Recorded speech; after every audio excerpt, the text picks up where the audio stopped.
I'll start off with our sponsors. Okay. Dr. Paul Konigsberg, in memory of his brother, Dr. Sam Konigsberg, Shimon Reuven ben Labush, and Ed Goldberg's cousin, Nissen Hara Nissen ben Fardosa. Paula and Bob Bromberg, in memory of their dear friend Julian Smith, Yehuda ben Yisrael.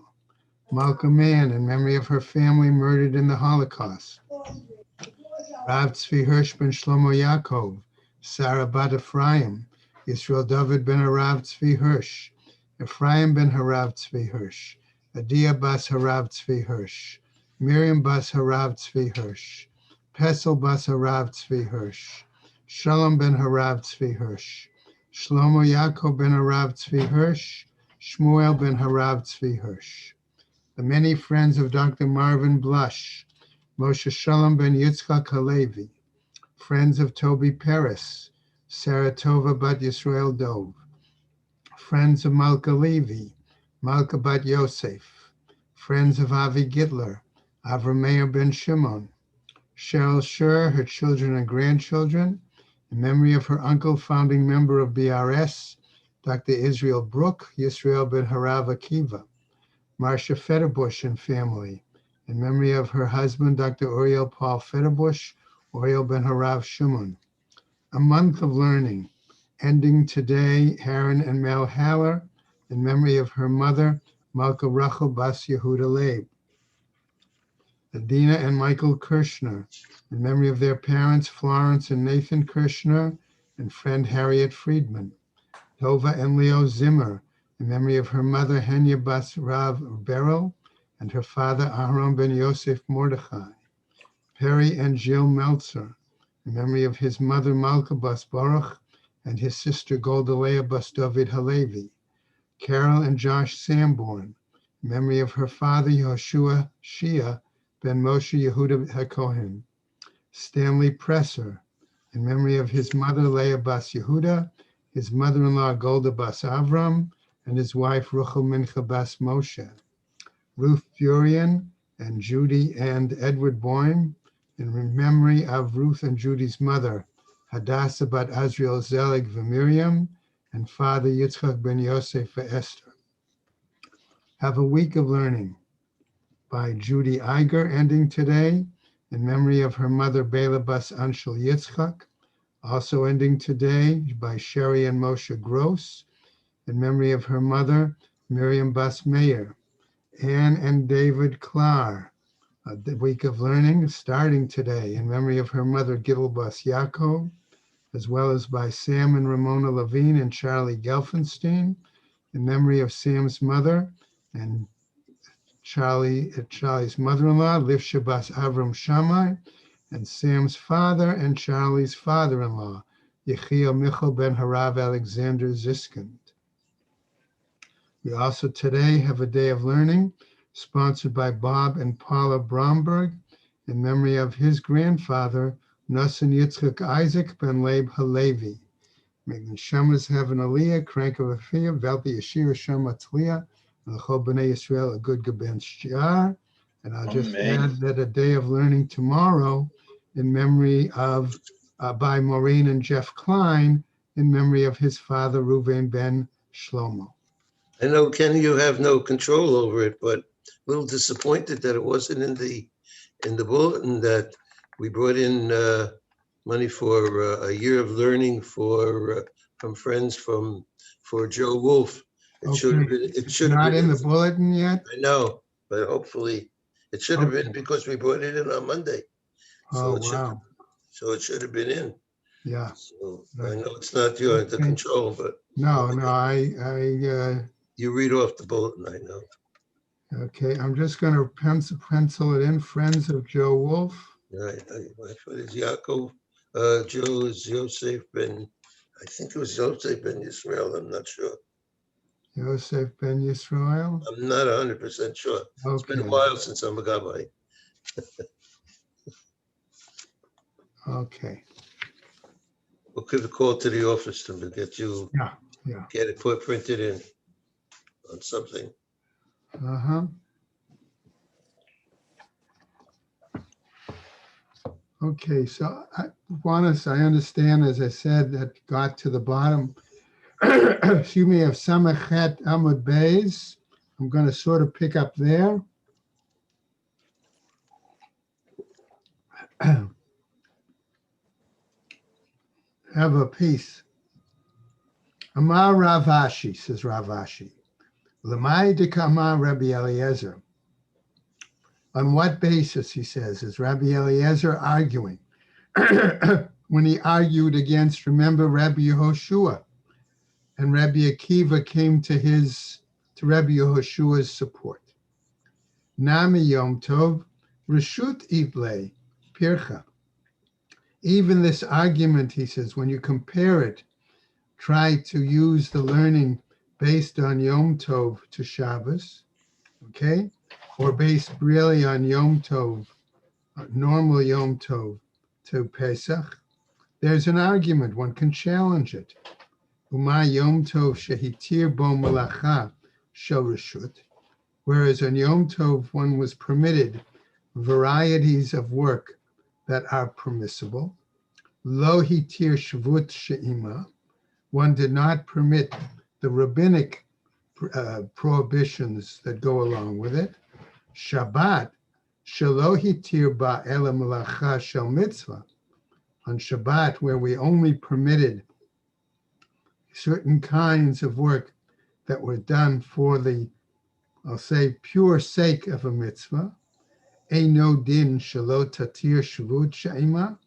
Is it not logical then that we should permit any kind of rabbinic, permit one to do those items that are only, I'm going to say, rabbinically prohibited along with it? So we pick up now on Samach Tet, Amud Aleph. Okay. Now remember Rabbi Eliezer that we're talking about is Rabbi Eliezer ben Hyrcanus, sometimes known as Rabbi Eliezer Hagadol. Okay. His knowledge was considered to be quite encyclopedic, if I can use that term. And he was one of the main teachers of Rabbi Akiva. So as we get into this today's daf, I felt it was important to point that out because of a statement that we'll touch on shortly. Okay? Now, for Rabbi Eliezer, on the top of the Amud Samach Tet, Aleph, Shavut de Mitzvah Adifle. What tells us is that Rabbi Eliezer held to the idea that rabbinic prohibitions for a mitzvah, okay, that was something he felt did not apply, that was preferred. Okay? In other words, one was not held responsible for. Tanya, as taught elsewhere in a Braita. Amar Rabbi Eliezer, he said as follows, Umali im dachu machshirei mitzvah shela'achar shchita. Whereas, okay, we're seeing that those preparations for a mitzvah deferred, okay, particularly if they came after the actual slaughter of the animal. And we could take one example that our Mishnah mentioned, namely the idea of cleaning the intestines. And these preparations do defer the Shabbat, de'it avid le mitzvah, because they are done. In other words, they're associated with the performance of a mitzvah. Lo yidchu machshirei mitzvah shelifnei shchitat haShabbat. Doesn't it seem appropriate, therefore, that preparations for the mitzvah should also defer on Shabbat if they come before the slaughter? Now, Rabbi Akiva responds. Amalo Rabbi Akiva says the following, Dama li. Okay, let me compare it and present the following, which I'm going to do, says Rabbi Akiva, by flipping the example. Im dachu machshirei mitzvah shela'achar shchita et haShabbat. if it's such that preparations for a mitzvah, okay, that occur, and we do this after the slaughter, okay, defers Shabbat, shaharei dachta shchita et Shabbat. For the for the actual shchita itself, which is a malacha, okay, usually Isur Shabbos, right, Isur Doraita, does defer Shabbat. Tomar, are you going to say, Yidchu machshirei mitzvah shelefnei shchita Shabbat? That therefore those preparations for the mitzvah before the slaughtering defer Shabbat, shelo dachta shchita et Shabbat, when it's a situation where the shchita is not deferring the Shabbat, davar acher. Or we can phrase it in another manner and say as follows: Shema yimatzei zevach pasul. Perhaps after slaughtering the animal, one finds that there is a invalid validity, something wrong with the animal. What happens then? V'nimtza mechalel et Shabbat l'mafreya. Then you wind up discovering that you've been mechalel Shabbos after the fact, and therefore you wouldn't have even slaughtered it in the first place. Ihachi, if that's the case, mishchat nami lo nishchat. Slaughtering it, we wouldn't have been doing slaughtering. Shema yimatze zevach pasul v'nimtza mechalel et Shabbat l'mafreya. If that's the case, you would not even go ahead and slaughter the animal, okay? You could argue that therefore, if you were concerned about what you're going to find afterwards, you won't even allow a permissible malacha that would dochesh Shabbat to be done, because you would then be discovering it after the fact. Okay? Now, Ella, he says, rather, in this case, amarle beresha upircha, says the Gemara. He said this argument first, okay, and it was, and Rabbi Eliezer, so to speak, disagreed. He destroyed that argument. Vahadar amarle hach dama li'im dachu. And then afterwards, Rabbi Akiva said the other argument. So what this last two lines are telling us is that the argumentation that Rabbi Akiva used in the middle of the previous Amud actually was reversed, that he chose the lesser argument first, okay, and that was destroyed by Rabbi Eliezer, and then went to the stronger argument, okay? Now, at this point, the Gemara wants to tell us that the Rabbi Akiva, citing a piece again from our Mishnah, Heshiv Rabbi Akiva, va'amar haza'at tochiach v'chulei. Okay? Namely, Rabbi Akiva is going to say, well, fine, I'm going to bring you another example, a different example. Okay? Let's take the red heifer. And we have sprinkling from the mixture of the ashes of the red heifer onto a person, which is therefore going to allow them then to proceed in this particular case of an example with the Korban Pesach. Because if they were tameh, they couldn't do so. But if they've been sprinkled with the red heifer, okay, therefore they could that would permit them to participate in Korban Pesach. Now, do we consider that sprinkling then a machshirei mitzvah? Or do we say no, that that's actually a separate mitzvah, okay?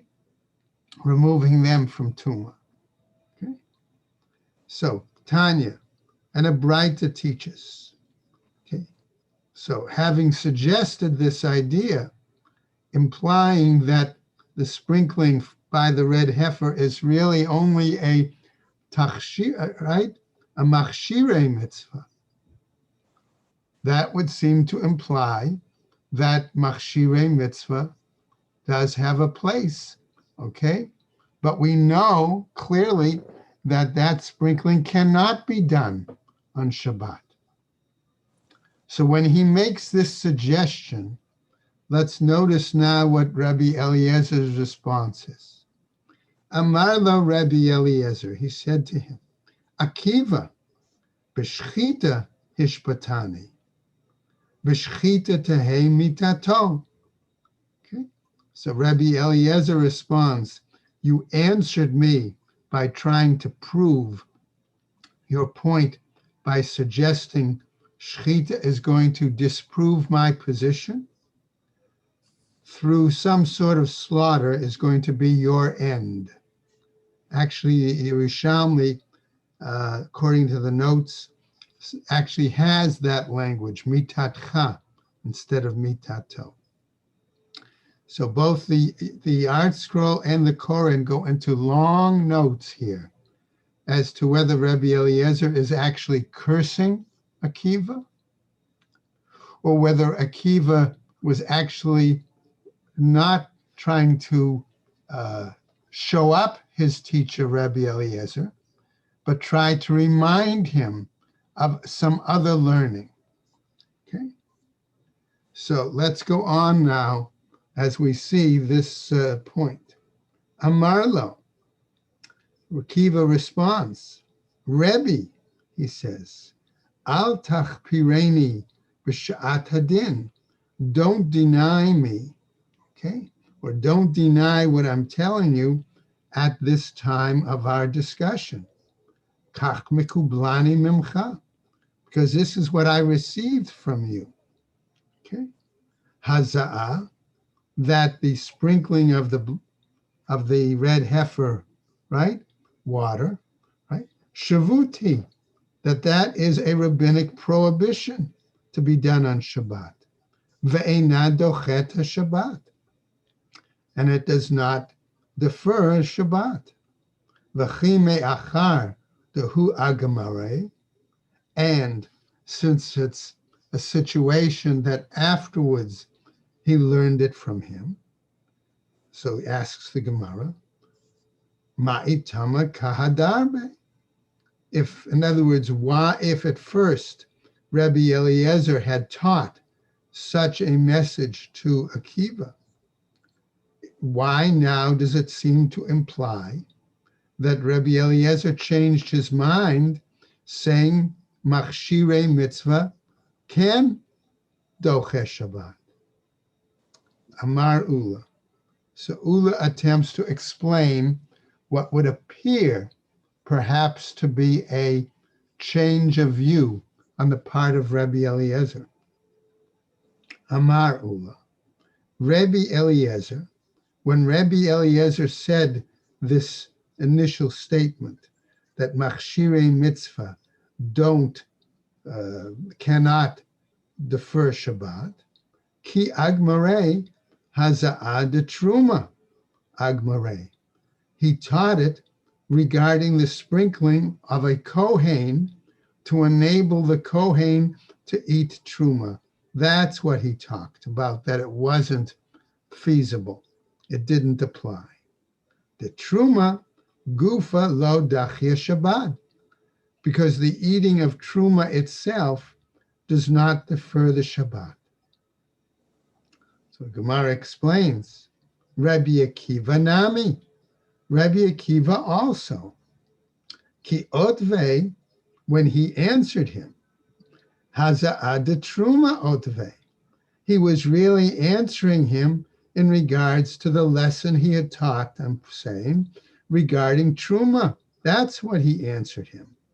Shehi mitzvah, that nevertheless it's a mitzvah, vehi mishum shvut, and that is a and the pro and the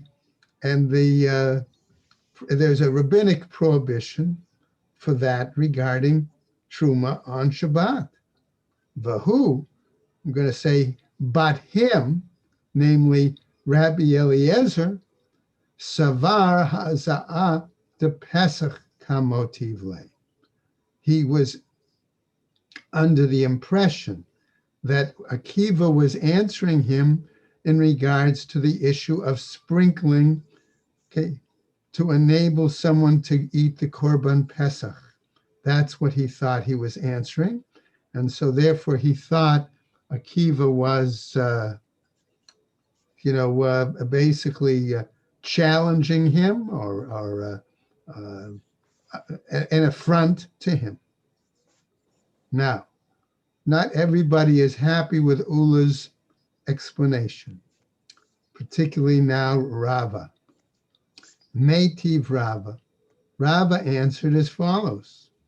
Heishiv Rabbi Akiva va'amar. That Rabbi Akiva answered and said, Haza'ah tame meit tochiach. That what he really said was the sprinkling in regards to someone who had become tome because of a corpse. That is where the proof exists. Shechal shvi'i shalo liot b'Shabbat. That when his second sprinkling comes out on the seventh day, and it turns out that that day is also a Shabbat. And also, ube'erev Pesach, and it's also the eve of Pesach, okay? Shehi mitzvah, that then that would be a mitzvah. Vehi mishum shvut, okay? Nevertheless, it's a rabbinic prohibition. Ve'ena dochet haShabbat, and even then, okay, that sprinkling does not defer Shabbat. In other words, it cannot be done on Shabbat. Ela vadai haza'ah the Pesach agmarei. But certainly, what Rabbi Eliezer had taught him was dealing with the issue of sprinkling the red heifer water and an individual to allow them to eat the Korban Pesach. That's what he had taught him. V'chi me'achar the agmarei, and since you taught that element, ma'itama, what's the reasoning?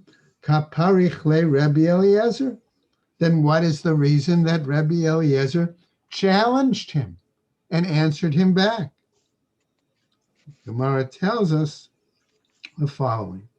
Rabbi Eliezer, gamre it aker le. That Rabbi Eliezer had taught him this aspect of sprinkling water, red heifer water, vis-a-vis the Korban Pesach, okay? It aker le. It had been uprooted from him. In other words, he had forgotten it. Va'ata Rabbi Akiva la'adkure gamre. And Rabbi Akiva's challenge was not a challenge, but it was really a Reminder. A nudge, an attempt Reminder. to remind him about what Rabbi Eliezer had taught originally. Now, says the Gemara, Venema le behedya. So why didn't the Gemara asks, so why didn't Rabbi Akiva remind him more directly? Okay, say it to him specifically. Savar lav orech ara. Rabbi Akiva was of the opinion that it really wasn't appropriate. It wasn't nice manners for a teacher to remind for a student to remind his teacher, oh, you forgot something. Okay, or you things like that. V'haza'ah, ma'itama lo dachya Shabbat. So now we come to a different perspective, to ask the question, not on their back and forth, not on their dialogue, but to the issue itself regarding the sprinkling of the red heifer water. What's the reason we say that it doesn't defer Shabbat? Michti, let's see, says the Gemara. Tiltule ba'almahu. After all, we might argue it's simply a normal carrying, a normal transfer. Tidche Shabbat mishum Pesach.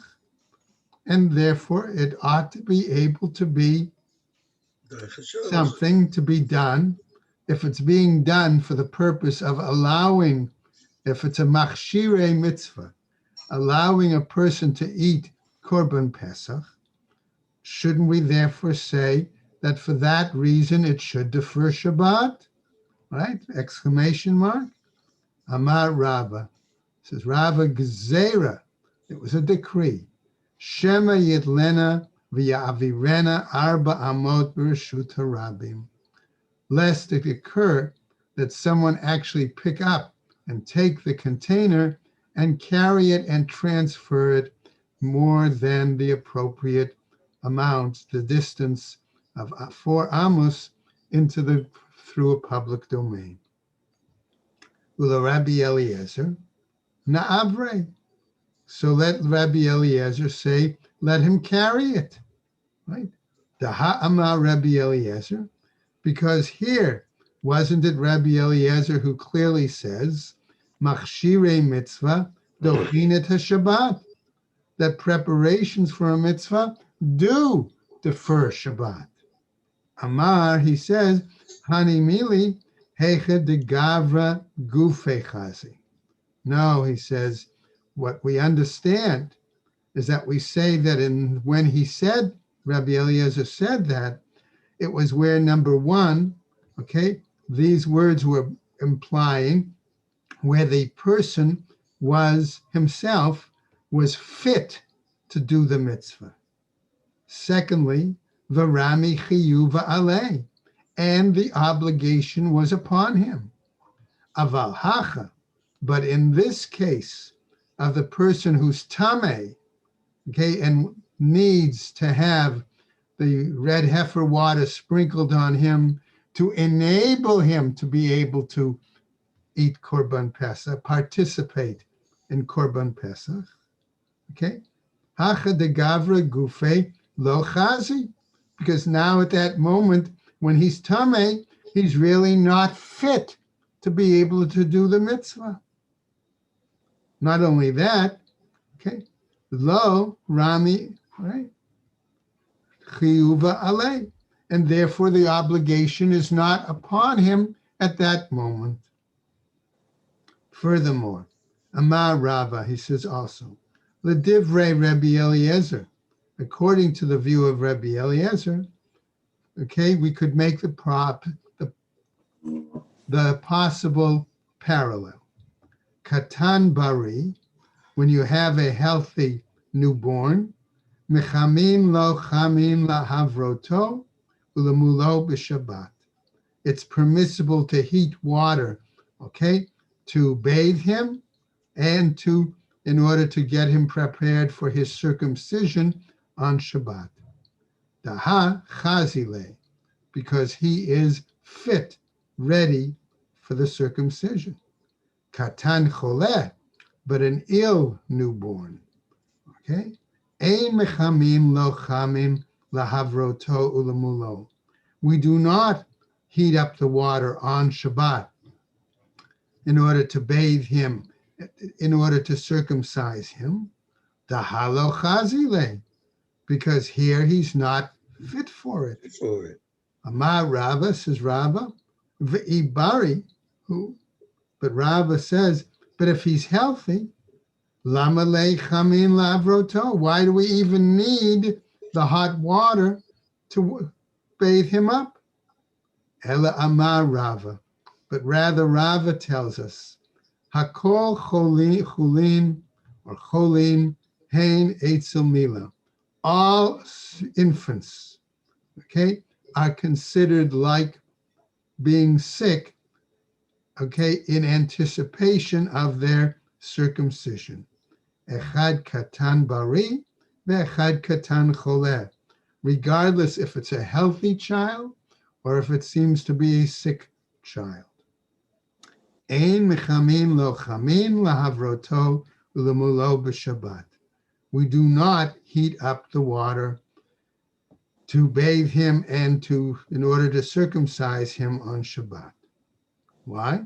Daha lo chazi, because in either case, we don't see him as fit, as ready in that case.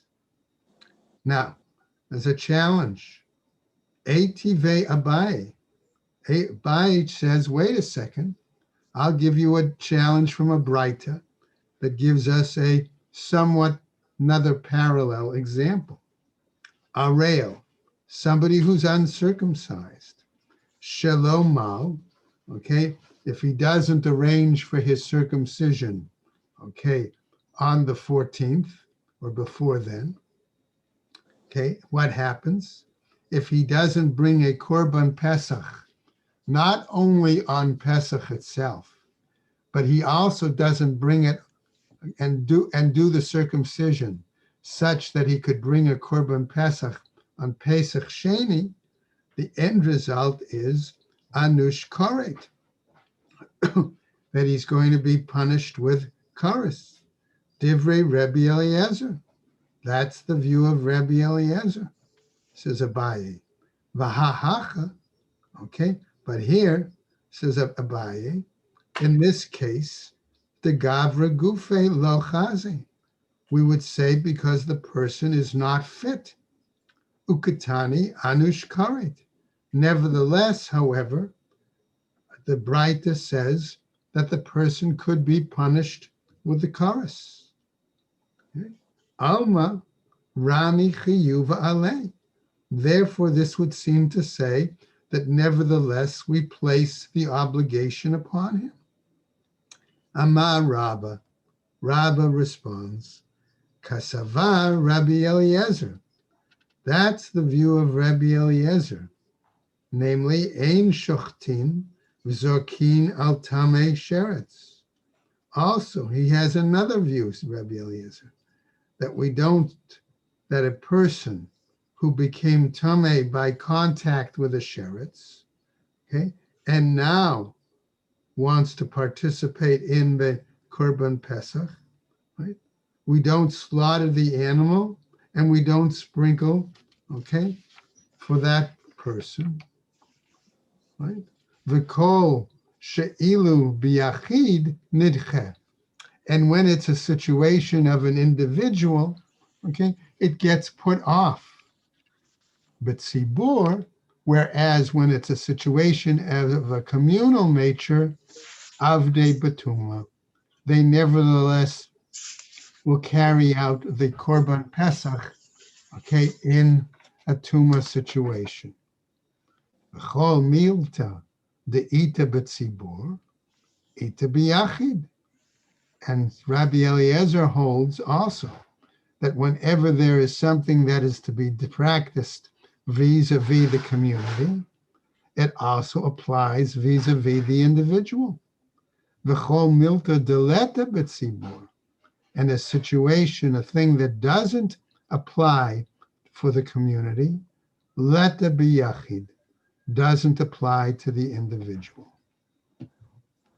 Therefore, the Gemara now goes on and says, since we mentioned the situation of the arel, the non-circumcised, arelot, in that situation, de'i kule tzibur arelim minhu, okay, if the entire community, okay, were uncircumcised, amrinan laho, kumu mahalu, nafshaychu, va'avide pscha. We would say to them, okay, everybody get moving, so to speak, and arrange circumcisions for yourselves, and then carry out the Pesach offering. Yachid nami amrinan lei. And for an individual also, we're able to say to him, Kum mahol va'avid pischa. proceed and get yourself circumcised, and then carry out the Korban Pesach. Ve'ilo, and if not, ve'ilo mahil va'avid, and if he doesn't proceed with circumcision and I see. carry out the Korban Pesach, That's correct. anush karet, then he would be punished with kares. Now, Gemara wants to say, wait a second. Are we sure we're making these parallels appropriate? Is there a parallel really between the status of the Arel, okay, who can change his status, let's say theoretically on his own, by circumcising himself, okay, versus somebody who's Tameh, okay? So the Gemara then proceeds and says, Tuma, if we're talking about Tuma, okay, and we said there is a difference between the individual and the community. Yes, with the community, that Korban Pesach could be carried out in Tuma, but not necessarily the individual. That individual needs to become Tahor, and if need be, would bring their Korban Pesach and Pesach Sheni. So the Gemara continues. Tuma, regarding Tuma, the ikule tzibura tmein minhu, because if the entire community is considered to be tameh, lo madinin alayhu. Okay, we don't sprinkle all of them, ela avde betuma, but rather we carry out and we perform the korban pesach in a status of tameh. Yechid nami patur. Okay, and in this case, then the individual would be exempt. Amar le Rav Huna. Says Rav Huna bereid the Rav Yehoshua le Rabba. So Rav Huna, the son of Rabbi Yehoshua, now says to Rava the following.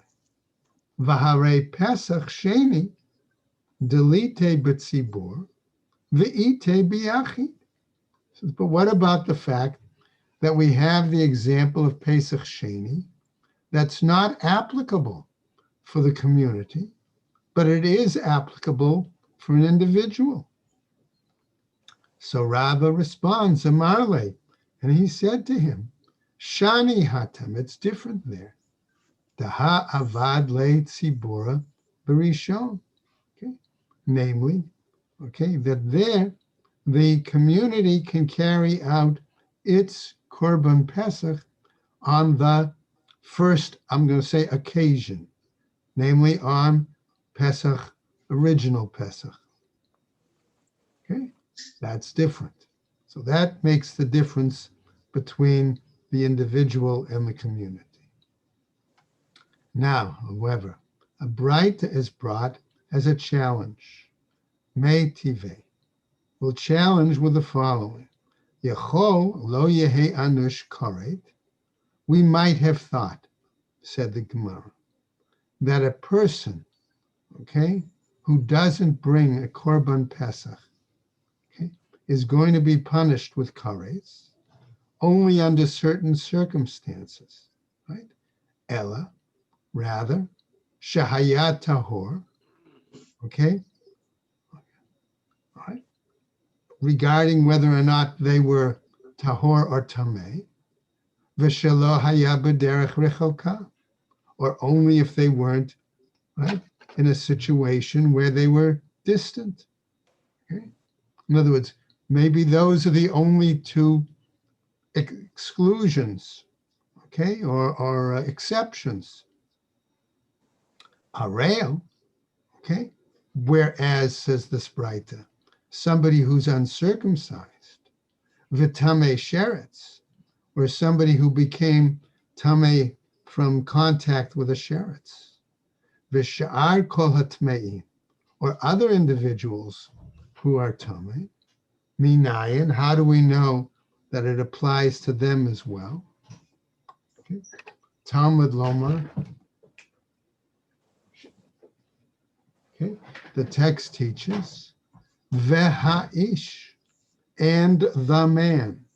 okay, or and the person, midekam mahadar atame sheretz, since it comes back then and reviews the situation on somebody being tamei sheretz, kasavar ein shochtin v'zorkin al tamei sheretz. Okay, that therefore that's where Rabbi Eliezer gets his view that one doesn't slaughter or sprinkle the korban pesach for somebody who is tamei sheretz. De'i shochtin v'zorkin al tamei sheretz, because were we to slaughter the korban pesach and sprinkle its blood for somebody who is tamei sheretz, lama li lahadure ale, hainu tahor. Okay, why then would we have to go back, okay, and do something for him? Okay, because then we would say at that point he should be tahor. Alma, therefore, afal gav de lo chazi, therefore, even though he may not be fit, chiyuva ale, there's still an obligation on him. Va'afal gav delite betzibur, okay, and even though this doesn't apply, okay, for the community, ite biyachid, it does apply in regards to the individual. So the Gemara now tells us, Ela Amar Rava, but says Rava the following, rather, Kasavar Rabbi Eliezer, but Rabbi Eliezer is of the opinion, Shochtin v'zorkin al tamei sheretz, that you do slaughter and you do sprinkle for regarding an individual who was tamei sheretz. Vehu hadin l'tamei meit b'shvi'i shelo. Okay, and it also applies to somebody who was corpse tamei on his seventh day. Right? Haza'ah lamai. We're going to say what is his view? Why does he hold that? So what's the purpose of the sprinkling? For what purpose? La'achila, to enable him to eat the korban pesach. But the Gemara now tells us, achilat psachim lo ma'akva. But we've learned elsewhere that it's the eating of the korban pesach is not a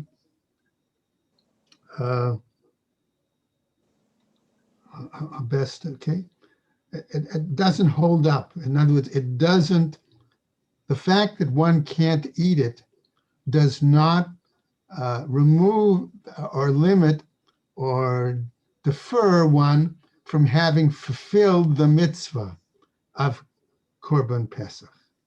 Because maybe the mitzvah is only bringing it and being there for its slaughter and sprinkling, but not necessarily to participate in the eating. And I'll give an example in a moment.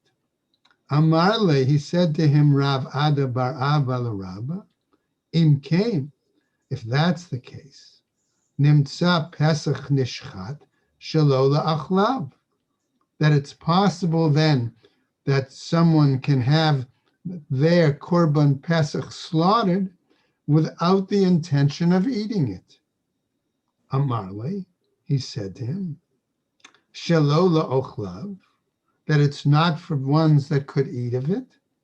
Lecholeh, for example, for somebody who's sick. Lezakein de lo chazi. Okay, so somebody ill or somebody elderly, they may not be fit to eat it. Aval hai michzeh chazi. But this individual, if they're fit, okay, it's appropriate that they do it. Tekune hu de lo matakem, because the arel, okay, or the tame person, one could argue on be in support of Rabbi Eliezer, can always find a remedy for their situation. And when they don't remedy it, That's why they would be punished and chayav and get korban. Okay. Now, as we continue, Klal Amar Rabbi Akiva. So we saw that Rabbi Akiva made a general principle, and the Gemara now is going to react to that. Amar Rav Yehuda, Amar Rav, in the name of Rav, halacha ka Rabbi Akiva. Excuse me. The law is like Rabbi Akiva, utznan nami gabe mila, and all law, and we have a Mishnah that also teaches that according to circumcision. Ki hai gavna, okay, as in the similar case, Klau Amar Rabbi Akiva, that the general rule was made by Rabbi Akiva.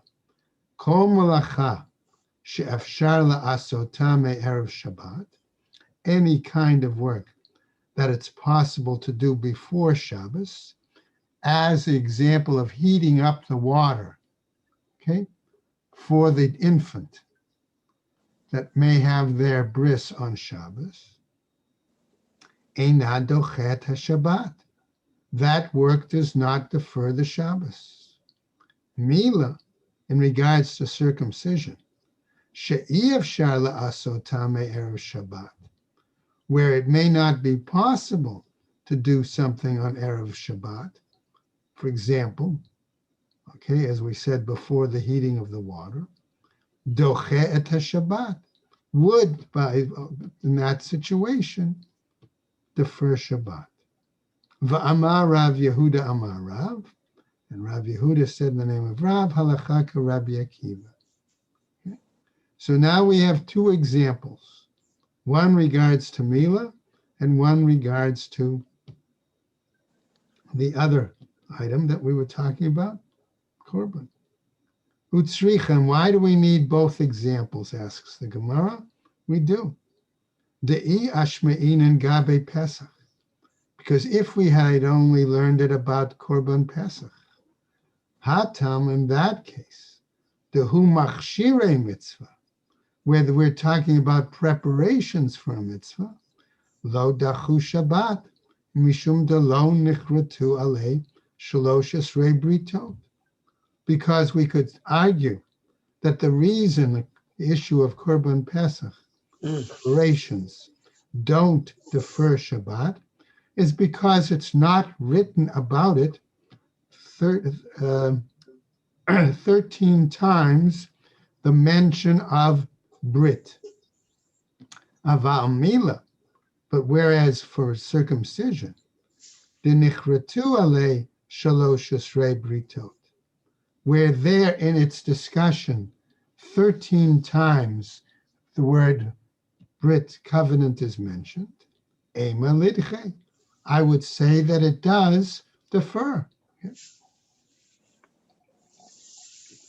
However, ve'iyash me'inan mila hatam, and had I only learned about circumcision there, hatam hu demachshirei mitzvah, I could argue that there, those were only preparations for the mitzvah, lo dachu Shabbat, that does not defer Shabbat, deleka karet, because that doesn't have a punishment of kares associated with it. Aval Pesach de'ika kares, but regarding Pesach and the lack of bringing the korban, that does have a punishment of kares, ema lidche, I would say therefore that would defer Shabbat, and therefore tzricha. Therefore, that's why I need to have brought both examples. Okay. We're going to continue now with the new Mishnah. Okay. Okay, this Mishnah is a little bit, I would say, a bit of a digression, because we've been talking about bringing the Korban Pesach and aspects of that. Now, all of a sudden, we're going to revert to a issue of bringing the Korban Chagiga. Okay, so the Gemara Mishnah says, sorry, Ematai mevi chagiga imo. At what point? When do we bring the korban chagiga, the festival offering with it? Okay. Bisman shehu ba bachol, on the occasion when it's brought on a weekday. B'tahara, when it can be brought in a state of purity. Ubimu'at, and when the korban pesach would only allow very small portions for those registered. Okay, because what we would do is we would feed them the korban chagiga first, and then afterwards we would feed them part of the korban pesach, so that they're eating korban pesach al hasova as required. Okay. So the Gemara continues, the Mishnah continues, Ubizman shehu ba b'Shabbat, but when it comes to bringing it on Shabbat, bimruba, or when there's a large portions available of the korban pesach for those registered, ubituma, or there's a situation where it's brought in tuma, right? Ein mevi'im imo chagiga. We do not bring the korban chagiga with it. Mishnah continues. Chagiga haita ba'a min hatzon. Okay, we can bring the korban chagiga from sheep, min bakar, okay, or from cattle, min kvasim, from lambs, umin ha'izim, or from goats, umin azcharim, from male animals, umin nakevot, from female animals. V'ne'echalat l'shnei yamim v'layla echad, and it's capable of being eaten for 2 nights and the day in between. Okay. So, Gemara asks now the following: My Tana, the Katani Chagiga. Why all of a sudden do we see, and who is this Tana that's teaching us about the Chagiga? After all, we see Tana, we have a Braita that teaches Harkavato v'hava'ato delo chazi Shabbat, that carrying it and bringing it, particularly from outside the Tchum, is not fit, appropriate for Shabbat. Ukatani nami, and we also teach Chagiga delo dachya Shabbat, that the offering of the Chagiga does not defer Shabbat. Lahachi kama. And this is what it means really to say.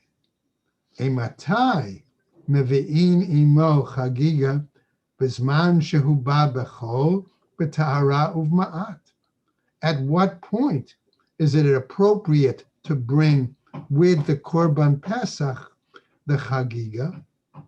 When it's a situation of a weekday brought in Tahara and there's only small pieces of Korban Pesach available.